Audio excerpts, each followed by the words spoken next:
यहाँ पर जीवन भस्म कर देना, महत्व अपना मिटा देना, भगवत प्राप्ति के प्रेम रंग में खेलना होता है। खिलवाड़ समझ रखा। आप विश्वास कीजिए, अगर वचन दे दिया है कि इस लोक परलोक में तुम्हें कुछ सोचने की जरूरत नहीं, तो तुम देख लेना गुरु प्रताप आगे से आगे सब होता चला जाता है। भाग कितना भागेगा, उसी चरणों के पास ही तुम्हें घसीट के लाएंगे जहां से भागा है। अंधकारमयी रात्रि है जिसमें दिखाई ही नहीं देता मुझे क्या करना चाहिए। विश्वास का विषय है, प्रबल श्रद्धा का विषय है।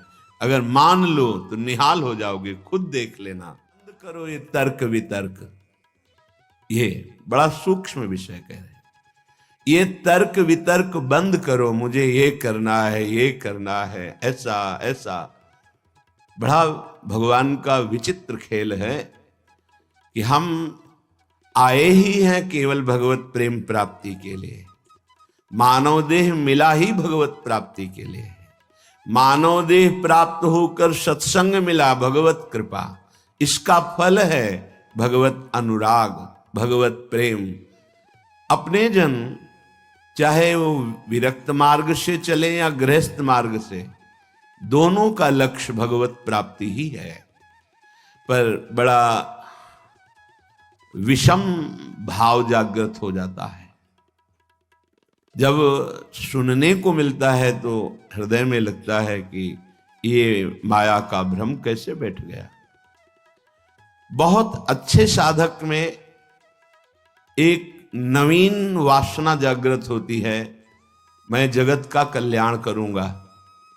ये बहुत बड़ा भ्रम है, बहुत बड़ा भ्रम है। भगवान कृपा करें ये भ्रम कभी जागृत न हो। क्यों? क्योंकि जिन जिन को सामर्थ्य मिली उनने संपूर्ण जगत को प्रणाम किया, नमस्कार किया अपने इष्ट भाव से। सिय राम मैं सब जग जानी, करऊं प्रणाम जोर जुग पानी। किसका उद्धार करना है? अपनी बुद्धि का, जो भ्रम में डूब गई है। मैं ऐसा करूंगा, अहंकार विमूढ़ात्मा करता हमिति मन्यते। वो ये नहीं समझ पा रहा कि ये मूढ़ता मेरा पिंड नहीं छोड़ रही है। सच्ची मानिए, जब सामर्थ्य आती है जगत कल्याण की तो कोई दिखाई ही नहीं देता जिसका कल्याण करना हो, क्योंकि वो अपने कल्याण दाता का ही दर्शन करता है। निज प्रभु में देखें जगत, निज प्रभु में सो अनन्य गति जाके, अस मत न टरे हनुमंत मैं सेवक, और सचराचर रूप स्वामी भगवंत। किसका उद्धार करना है? तब अंदर से लगता है कि बिना गुरुदेव की कृपा के साधक भ्रम को नहीं त्याग पाता है। जासु कृपा सब भ्रम मिट जाई, गुरु प्रसन्न साहब अनुकूला, मिटी सकल कल्पित भयशूला। एक कल्पनात्मक के मेरे में सामर्थ्य है किसी का कल्याण करने की। किसका? किसका कल्याण? आराध्य देव का। अगर आराध्य देव नहीं देखा तो सामर्थ्य नहीं, और जब सामर्थ्य आई तो कोई बचा ही नहीं जिसका कल्याण करना हो। बस वो एक लीला चलती रहती है, कभी गुरु बनकर के, कभी उपदेष्टा बनकर, कभी शिष्य बनकर। जैसे भगवान अवतार लेकर लीला करते हैं, ऐसे भगवत प्राप्त महापुरुष की लीला चलती रहती है। उसकी दृष्टि में कोई ऐसा नहीं बचता जिसका उद्धार करना हो, क्योंकि वो अपने आराध्य देव को देखता है। तो अलम इह वितर्क जालई, बंद करो ये तर्क वितर्क की बातें। ऐसा नहीं, वैसा नहीं, वैसा नहीं, बंद करो। श्रीपाद कह रहे, जैसे आचार्य चरण श्रीमद राधा सुधा निधि, अलम विषय वार्तया नरक कोटि विभत्सया। बंद करो ये संसार की वार्ता, ये तुम्हारे को नरक प्रदान करने वाली, ये बुरा, ये भला, ये उत्तम, ये अधम, ये दृष्टि माया देती है, भक्ति नहीं देती। भक्ति तो देती है दृष्टि, जड़ चेतन जग जीव जत सकल राम मैं जानी। ये भक्ति की दृष्टि होती है, ये माया की दृष्टि है। ये अधम है, ये उत्तम है, ये गुणवान है, ये गुण रहित है, ये सब मायामयी, ये विषमता है। और उपासक भक्ति के प्रभाव से जीत विषम संसार कीर्ति जग विस्तर है। इस संसार की विषमता से मुक्त होकर वो सम हो जाता है, समदर्शी। तभी समस्त कामनाओं का नाश हो जाता है, क्योंकि कुछ बचा नहीं भोगने योग्य, तो कामना किसकी, सब कुछ आराध्य देव, ऐसा अनुभव हो जाता है। तभी समदर्शी, इच्छा कछु नाही। तो अलम इह वितर्क जालइह, बंद करो ये तर्क वितर्क वाद विवाद का जाल।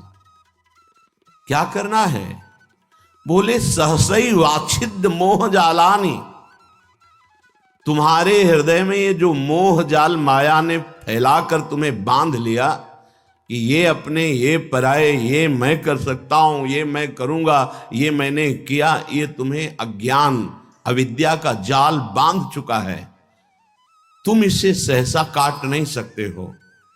सीधा वृंदावन आओ और भगवत प्रेमी महात्माओं का संग करो, तो तुम्हारे हृदय का ये मोह जाल नष्ट हो जाएगा। बिनु सत्संग विवेक न होई, राम कृपा बिनु सुलभ न सोई। होए विवेक तो मोह भ्रम भागा। सत्संग से विवेक और विवेक से मोह जाल का नाश।